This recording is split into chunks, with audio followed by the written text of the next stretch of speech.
मधुबनी नरसंहार का विरोध पूरे बिहार में आमजनों ने शुरू कर दिया है।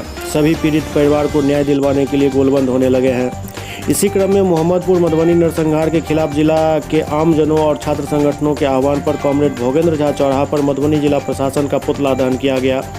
वहीं पुतला दहन से पूर्व मिथिला विश्वविद्यालय के मेन गेट से आयकर चौराहा तक राज्य सरकार के खिलाफ धिक्कार मार्च निकाला गया। पुतला दहन के बाद सागर सिंह ने कहा कि नीतीश सरकार में अपराधी बेलगाम है। लगातार प्रदेश के अंदर आपराधिक घटनाएं दिन प्रतिदिन बढ़ती जा रही है। जहां यह सरकार अपने सुशासन की दुहाई दे रही है, वहीं मोहम्मदपुर में एक ही परिवार के लगभग आधे दर्जन लोगों की हत्या कर दी गई। लगभग दर्जनों की संख्या में अपराधियों ने एक ही परिवार के आधे दर्जन से ऊपर लोगों पर धारदार हथियार और बंदूक के साथ हमला किया, जहां मौके पर ही 4 लोगों की मृत्यु हो गई। एक व्यक्ति की इलाज के दौरान मौत हो गई, वहीं एक व्यक्ति की हालत अभी भी नाजुक है। सभी मृतक और मौत से जूझ रहे व्यक्तियों के छोटे छोटे बच्चे हैं। वो अपने अपने परिवार के एकमात्र पालन करने वाले थे। मृतक में से एक बीएसएफ के जवान थे, जिनके जिम्मे देश की सुरक्षा है। वो नीतीश राज में असुरक्षित थे। हम लोगों ने विधायक चेतन आनंद के नेतृत्व में पीड़ित परिवार से मिलकर ढांढस बढ़वाया, लेकिन पीड़ित परिवार अभी भी दहशत में है। हत्या, अपराध और लूट की घटना जो है वो चरम सीमा पे है।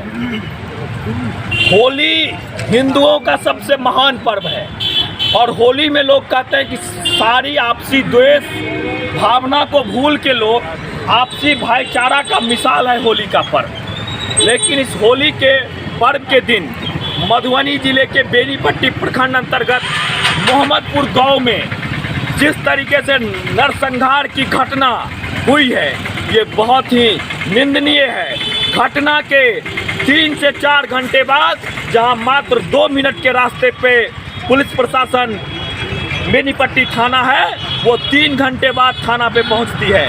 इससे सीधा सीधा ये दिखता है कि वहाँ के सत्ताधारी लोगों का संरक्षण था, वहाँ के पुलिस पदाधिकारियों का संरक्षण था और उस संरक्षण में बेनीपट्टी में नरसंहार किया गया है।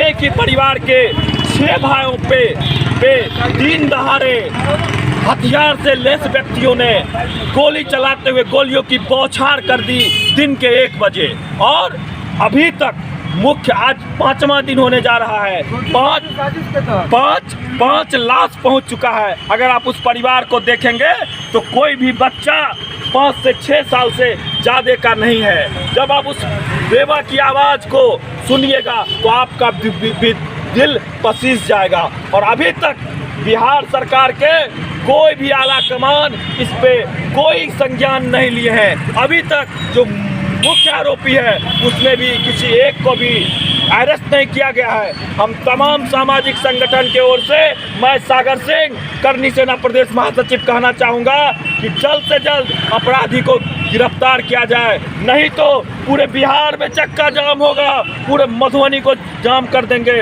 और मैं मांग करना चाहता हूँ कि मधुबनी के एसएसपी को सस्पेंड किया जाए, बेनीपट्टी के डीएसपी को सस्पेंड किया जाए, बेनीपट्टी के थाना प्रभारी को सस्पेंड किया जाए और स्पीड ट्रायल चलाकर जल्द से जल्द दोषियों को सजा दिलवाया जाए।